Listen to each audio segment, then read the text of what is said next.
मित्रों नमस्कार। आपको मेरा सादर प्रणाम। प्रभु आप पर कृपा दृष्टि बनाए रखें। मित्रों मैं आज पूजा पाठ के बारे में बता रहा हूँ कि पूजा पाठ करते समय ध्यान रखने वाली बहुत ज़रूरी बातें।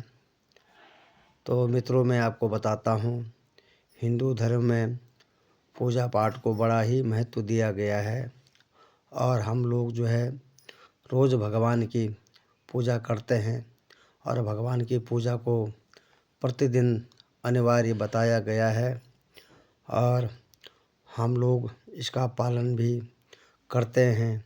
लेकिन फिर भी कई बार देखा गया है कि कुछ लोग हमेशा कुछ बातों की शिकायत करते रहते हैं कि वे पूजा तो कर रहे हैं लेकिन उन्हें पूजा का सही फल मिल रहा है कि नहीं, इस बात से उन्हें चिंता रहती है। दिन रात भगवान के नाम को जपने अथवा भगवान उनकी प्रार्थना नहीं सुनते हैं, इसके क्या कारण हो सकते हैं। लेकिन एक बड़ा ही कारण पूजा के नियमों में कुछ गलतियां होना भी बताया गया है। लोग जाने अनजाने में भगवान को कुछ ऐसा चढ़ा देते हैं जो भगवान को नहीं चढ़ता है या फिर कुछ ऐसा कर जाते हैं जो नहीं करना चाहिए। ऐसे में हो सकता है कि भगवान आपसे नाराज़ हो जाएं, पूजा का फल आपको ना मिले। इसलिए इस वीडियो को ज़रूर देखें और समझें हमें क्या करना चाहिए, किन बातों का ध्यान देना चाहिए, किस प्रकार पूजा करनी चाहिए। तो आप धैर्य होकर के आप सुने। किसी भी भगवान के पूजन में उनका आवाहन करना, उनको निमंत्रण देना, ध्यान आसन देना, स्नान करवाना, धूप दीप जलाना, अक्षत अथवा कुमकुम चंदन पुष्प फूल आदि अनिवार्य रूप से होने चाहिए। पूजन में पान का पत्ता भी होना चाहिए। ध्यान रखें, पान के पत्ते के साथ इलायची लौंग आदि भी चढ़ाना चाहिए। पूरा पान भगवान को चढ़ाएं तो अति श्रेष्ठ होगा। देवी देवताओं को हार फूल माला पत्ती आदि अर्पित करने से भगवान खुश हो जाते हैं। सभी प्रकार की पूजा में चावल विशेष रूप से चढ़ाए जाते हैं। पूजन के लिए ऐसे चावल का उपयोग करें जो अखंडित ना हो, पूरे चावल यानी कि टूटे ना हो। चावल चढ़ाने से पहले इन्हें हल्दी से पीला करना बहुत ज़रूरी होता है और शुभ भी माना जाता है। इसके लिए थोड़े से पानी में हल्दी घोलकर उसमें चावल को डुबोकर पीला करें और किसी भी प्रकार के पूजा में अपने कुल देवता कुल देवी और ग्राम देवता वास्तु देवता सभी देवताओं का ध्यान भी करना अति आवश्यक होता है। इन सभी भगवानों का पूजन करना चाहिए। पूजन में हम जिस भी आसन पर बैठते हैं उसे पैरों से इधर उधर खिसकाना नहीं चाहिए। बहुत से लोगों की आदत होती है आसन पैर से ही जो है इधर उधर करते हैं। आसन को हाथों से ही खिसकाना चाहिए क्योंकि वह ब्रह्मा का आसन होता है और भगवान के भक्त का आसन होता है। यदि आप प्रतिदिन घी का दीपक भी घर में जलाएंगे तो घर के कई प्रकार के वास्तु दोष जो है दूर हो जाते हैं। और भगवान पंचदेव में सूर्यदेव, गणेश जी, दुर्गा माता जी, शिव जी और विष्णु भगवान यह पंचदेव कहलाते हैं। इनकी पूजा करने से सभी कार्यों में अनिवार्य रूप से करने चाहिए। प्रतिदिन पूजन करते समय इन पंचदेव भगवान का ध्यान अवश्य करना चाहिए। इससे माता लक्ष्मी की कृपा सुख समृद्धि प्राप्त होती रहती है। तुलसी के पत्तों को 11 दिनों तक बासी नहीं माना जाता है। इसकी पत्तियां पर हर रोज़ जल छिड़कर पुनः भगवान को अर्पित कर सकते हैं। तुलसी का पत्ता बिना स्नान किए नहीं तोड़ना चाहिए। शास्त्रों के अनुसार यदि कोई व्यक्ति बिना नहाए ही तुलसी के पत्तों को तोड़ता है तो पूजन में ऐसे पत्ते भगवान द्वारा स्वीकार नहीं किए जाते हैं, भगवान उन्हें अस्वीकार कर देते हैं। और दीपक हमेशा भगवान की प्रतिमा के ठीक सामने लगाना चाहिए। कभी कभी भगवान की प्रतिमा के सामने दीपक ना लगाकर इधर उधर लगा दिया जाता है, जबकि यह सही नहीं है। घी के दीपक के लिए सफ़ेद रुई की बत्ती उपयोग किया जाना चाहिए, जबकि तेल के दीपक के लिए लाल धागे की बत्ती श्रेष्ठ बताई गई है। पूजन में कभी भी खंडित दीपक नहीं जलाना चाहिए, क्योंकि धार्मिक कार्यों में खंडित सामग्री शुभ नहीं मानी जाती है। तो इन बातों का ध्यान रखना बहुत ज़रूरी हो जाता है। भगवान शिव जी को बेलपत्र अवश्य चढ़ाएं और किसी भी पूजा में मनोकामना की सफलता के लिए अपनी इच्छा के अनुसार भगवान को दक्षिणा भी जरूर चढ़ानी चाहिए। दक्षिणा में कोई कमी नहीं होनी चाहिए। दक्षिणा अर्पित करते समय अपने दोषों को छोड़ने का संकल्प लेना चाहिए। दोषों को जल्दी से जल्दी छोड़ने पर मनोकामनाएं पूर्ण हो जाती हैं। और भगवान श्री सूर्यदेव की 7, श्री गणेश जी की 3, विष्णु भगवान जी की 4 और भगवान शिव की आधी परिक्रमा अवश्य करनी चाहिए। घर में पूजन स्थल के ऊपर कोई कबाड़ या भारी चीज़ ना रखना, क्योंकि इसे अशुभ माना जाता है। यह नहीं करना चाहिए। हमेशा ध्यान रखने बात योग्य है। भगवान शिव को हल्दी नहीं चढ़ाना चाहिए और न ही शंख से जल चढ़ाना चाहिए। पूजा स्थल पर पवित्रता का ध्यान अवश्य रखें। चप्पल पहनकर कोई मंदिर तक ना पहुँचे। चमड़े का बेल्ट या पर्स अपने पास भूलकर भी ना रखें। पूजा स्थल पर कचरा इत्यादि जमा ना हो पाए। हमेशा इन चीज़ों को दूर रखें। तत्काल फूल उठाओ और बाहर कर दो बासी फूल। पूजन कर्म में इस बात का विशेष ध्यान रखें कि पूजन के बीच में दीपक बुझना नहीं चाहिए। ऐसा होने पर पूजा की पूर्ण फल की प्राप्ति नहीं होती है। भगवान विष्णु को प्रसन्न करने के लिए पीले रंग का रेशमी कपड़ा चढ़ाना चाहिए। माता दुर्गा, सूर्यदेव और श्री गणेश जी को प्रसन्न करने के लिए लाल रंग का और भगवान शिव को प्रसन्न करने के लिए सफ़ेद वस्त्र जरूर चढ़ाना चाहिए, उन्हें अर्पित करें। हमेशा भगवान श्री गणेश की आराधना से पूजा प्रारंभ करें। गणेश भगवान प्रथम पूज्य देव हैं। गणेश जी को तुलसी दल नहीं चढ़ता है और चढ़ाना भी नहीं चाहिए। भगवान गणेश को तुलसी दल चढ़ाने से दोष लगता है। भगवान शिव शंभु को कभी भी केतकी का फूल नहीं चढ़ाना चाहिए।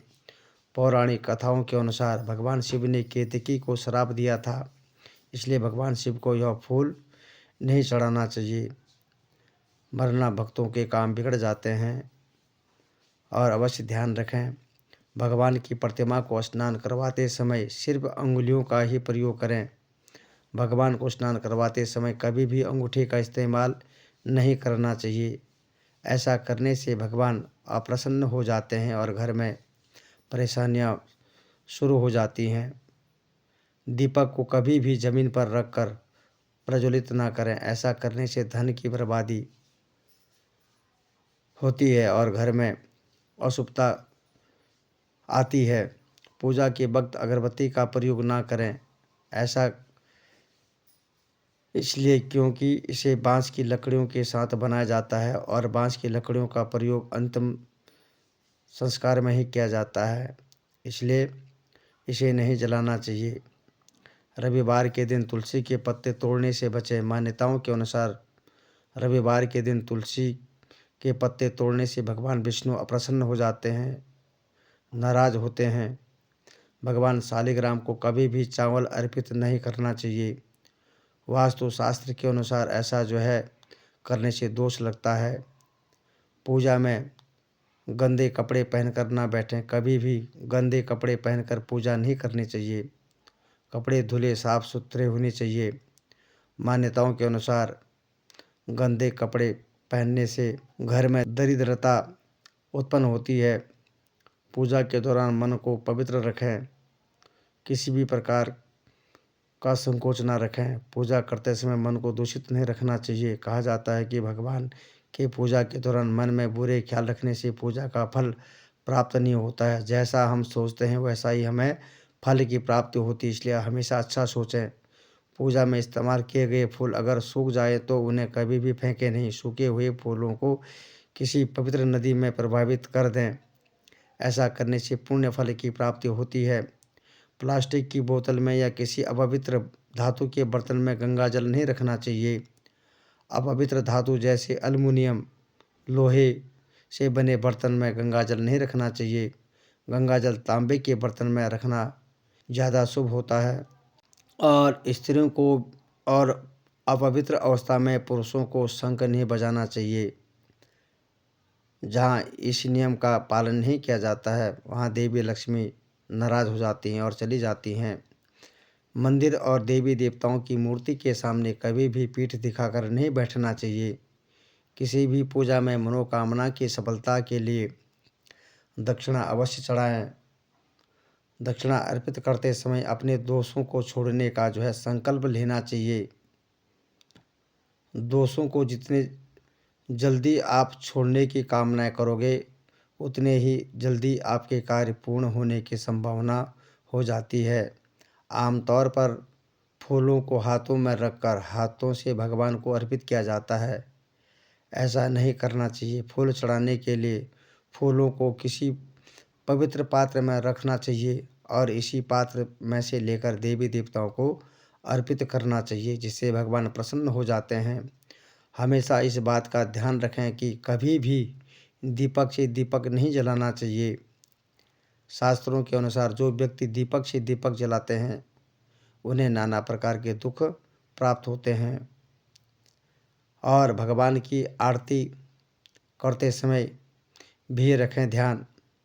अगर आपने पूजा घर में कोई मूर्ति की स्थापना की हुई है तो ध्यान दें, मूर्ति का कोई भी हिस्सा खंडित नहीं होना चाहिए। मूर्ति खंडित होने पर उसे बहते हुए जल में विसर्जित कर देना चाहिए। पूजा के समय यदि संभव हो तो शुद्ध देसी गाय के घी का प्रयोग करें। वह भोग लगाने के लिए अग्नि में गाय के गोबर के कंडों का ही प्रयोग करना अति उत्तम माना गया है, ऐसा शास्त्र वचन है। पूजा पाठ के समय दीपक कभी भी बुझना नहीं चाहिए। शास्त्रों में भी यह एक बड़ा अपशगुन माना गया है। पूजा करते समय भगवान को फूल चढ़ाना शुभ माना जाता है। कुछ फूल देवी देवताओं को विशेष रूप से प्रिय होते हैं और फूल चढ़ाते समय इस बात का भी ध्यान रखना चाहिए, जैसे दुर्गा माँ को लाल और भगवान विष्णु को पीले रंग के फूल बहुत ही प्रिय हैं। पूजा में कभी भी बासी फूल नहीं चढ़ाने चाहिए, यह अशुभ माना जाता है। पूजा में इस्तेमाल कलश या जल के लोटे को हमेशा ईशान कोण में ही रखना चाहिए। दीपक और कलश को एक दूसरे के बिल्कुल पास कभी ना रखें, वरना इसके दुष्प्रभाव झेलने पड़ सकते हैं। पूजा हमेशा आसन पर बैठकर ही करना चाहिए। आसन पर बैठकर पूजा न करने से इसका फल हमें प्राप्त नहीं होता है। इन बातों का ध्यान भी हमें रखना होगा। आसन के रंग का चुनाव आपको अपनी राशि के हिसाब से ही करना चाहिए। जैसे आपकी राशि तुला है तो सफ़ेद आसन होना चाहिए, इसी प्रकार सबको अपने अपनी राशि के हिसाब से आसन बिछाना चाहिए। भगवान के भजन कीर्तन या आरती के दौरान हर तरीके से वहाँ उपस्थित रहें। इस दौरान किसी से बातचीत करने से पूजा का फल प्राप्त नहीं होता है। पूजा की सामग्री को लेकर कभी भी दिखावा ना करें। बहुत से लोग आजकल भगवान के मंदिर को भी ऐसा सजा देते हैं जो दिखावा लगता है। ऐसा नहीं करना चाहिए। आप पूजा किनकी करने जा रहे हैं उस हिसाब से आसन का चुनाव करें। पूजा शुरू करने से पहले देखें कि आसन किस चीज़ का है और किस रंग का है, क्योंकि अलग अलग रंग के आसन का अपना अपना अलग महत्व होता है। कोशिश करें कि कंबल या ऊन से बने आसन का ही प्रयोग ज़्यादा अच्छा रहेगा। धन की देवी माता लक्ष्मी, माँ दुर्गा और हनुमान जी की पूजा करने जा रहे हैं तो लाल रंग के आसन का ही प्रयोग करें, वह बहुत ही अच्छा रहेगा। अगर मंत्र सिद्धि की पूजा करनी है तो कुशा से बने आसन को श्रेष्ठ माना गया है। ऐसा करेंगे तो बहुत ही शुभ माना गया है। भगवान श्री गणेश को तुलसी, भगवान विष्णु को चावल और सूर्यदेव को बेलपत्र भूलकर भी नहीं चढ़ाना चाहिए। बेलपत्र महादेव को बहुत ही प्रिय है, इसलिए हमेशा भगवान शंकर जी को बेलपत्र ही चढ़ाएं। वहीं गणेश जी को हरी दुर्वा, सूर्य भगवान को कनेर का फूल, माता दुर्गा को लाल फूल चढ़ाएं। भगवान विष्णु जी को तुलसी प्रिय है, तो इसलिए तुलसी चढ़ाएं। कई लोगों की आदत होती है कि पूजा के बाद मूर्ति पर चढ़े सिंदूर को अपने माथे पर लगाने की, ऐसा भूल कर भी ना करें। कभी भी दीपक से दीपक ना जलाएं। पूजा करने के बाद भगवान से भूल चूक से हुई गलतियों के लिए समायोजना जरूर करनी चाहिए। हे प्रभु, हमसे कुछ लेने में, दिलने में, बोलने में कहीं पर कुछ रह गया हो, उसके लिए मैं क्षमा चाहता हूँ। अब हमें क्षमा कीजिएगा। और जो भी कर्म आपने करे हैं भगवान के प्रति पूजा पाठ में, उसका फल आपको प्राप्त हुए। आपके परिवार के लिए कुछ मन्नतें जो भी आपने मांगी हैं, आपकी मनोकामनाएं जो भी हैं, उन मनोकामनाओं को पूर्ण करने की विनती भगवान से करें।